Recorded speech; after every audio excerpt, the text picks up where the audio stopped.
Katika jiji la Dar es Salaam, aliishi kijana mdogo mwenye miaka 7 aliyeitwa Jay. Jay alipenda sana mpira wa miguu. Kila siku baada ya shule, alikimbia kwenda uwanjani kucheza na marafiki zake.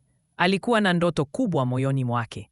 Siku moja nitakuwa mchezaji bora wa mpira wa miguu, Tanzania na hata nje ya nchi, alisema kila mara kwa furaha. Lakini pamoja na ndoto yake kubwa, Johnson alikuwa na tatizo lililomuumiza moyo. Baada ya kucheza kwa muda mfupi tu, alikuwa akichoka sana. Miguu yake ilikuwa mizito, pumzi ilimkata, na wakati mwingine alikaa pembeni akiwa kimya huku marafiki zake wakiendelea kucheza. Siku moja alirudi nyumbani akiwa mwenye huzuni. "Mama, kwa nini nachoka haraka hivi?" aliuliza kwa sauti ya chini. Mama yake alimwangalia kwa upendo, lakini hakujua tatizo hasa ni nini. Usiku huo, Johnson aliketi dirishani akiutazama mpira wake wa miguu. Je, kweli nitaweza kuwa mchezaji mkubwa? Alijiuliza. Macho yake yalionyesha huzuni. Siku iliyofuata, aunt yake Moni alimtembelea. Aunt alikuwa mtaalamu wa lishe na alipenda kuwasaidia watoto kuwa na afya bora. Alimkuta Jay akiwa amechoka baada ya kutoka kucheza. "Jay, mbona leo huna furaha?" aliuliza kwa upole. Jay alishusha mabega. "Ninapenda sana mpira, lakini nachoka haraka sana," alisema. Shangazi Moni alitabasamu na kumshika begani. "Kuwa mwanamichezo mzuri sio kucheza tu. Lazima ujifunze kula vizuri, kunywa maji ya kutosha na kupumzika vizuri," alisema. Jay alimtazama kwa mshangao. "Kweli chakula kinaweza kunisaidia kuwa na nguvu?" aliuliza. "Ndiyo," alisema shangazi Moni.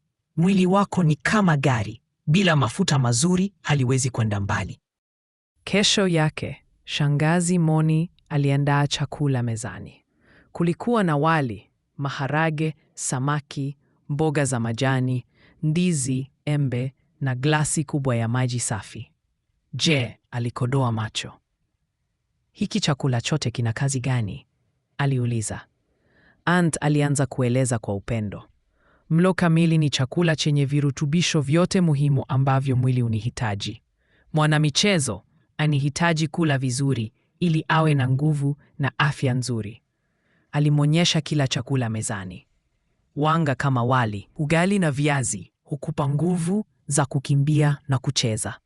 Protini kama samaki, maharage, nyama na mayai hujenga misuli na kuusaidia mwili kukua.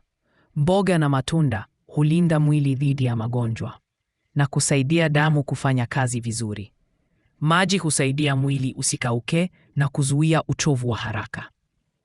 Jay alisikiliza kwa makini sana. Kwa mara ya kwanza alianza kuelewa kuwa chakula si kwa ajili ya kushiba tu. "Kwa hiyo, nikila vizuri nitakuwa na nguvu zaidi?" aliuliza kwa matumaini. "Kabisa," alisema shangazi Moni kwa tabasamu. "Mwanamichezo anayekula mlo kamili huwa na nguvu nyingi. Hucheza vizuri, hukimbia kwa muda mrefu na hupona haraka baada ya mazoezi." Kuanzia siku hiyo, Jay alianza kubadilisha tabia zake. Asubuhi alikunywa uji na kula mayai au viazi. Mchana alikula wali, maharage au samaki pamoja na mboga. Jioni alikula matunda na chakula chepesi. Pia alianza kunywa maji kabla ya mchezo, wakati wa mchezo na baada ya mchezo. Usiku alianza kulala mapema ili mwili wake upumzike vizuri. Mara nyingine alitamani kula chipsi nyingi na kunywa soda, lakini alikumbuka ndoto yake. "Nataka kuwa mchezaji mkubwa," alijiambia. Baada ya wiki chache, jambo la kushangaza lilitokea. Jay alikuwa akikimbia kwa kasi zaidi kuliko zamani. Hakuchoka mapema tena. Alikuwa mwenye nguvu, furaha na tabasamu kubwa kila alipokuwa uwanjani. Siku moja marafiki zake walimshangaa. "Jay, leo una nguvu sana. Siri yako ni nini?" waliuliza.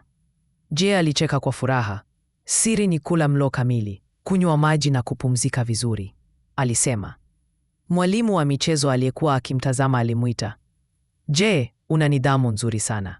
Ukiendelea hivi, utaweza kufikia ndoto zako," alisema. Moyo wa Jay ulijaa furaha. Usiku ule alimkumbatia Aunt Moni. Asante Aunt. Sasa nina nguvu na najiamini zaidi, alisema kwa furaha. Shangazi Moni alitabasamu. Kumbuka Jay, afya nzuri ni sehemu muhimu ya mafanikio ya mwanamichezo. Jay aliangalia mpira wake wa miguu uliokuwa pembeni ya kitanda chake na kutabasamu.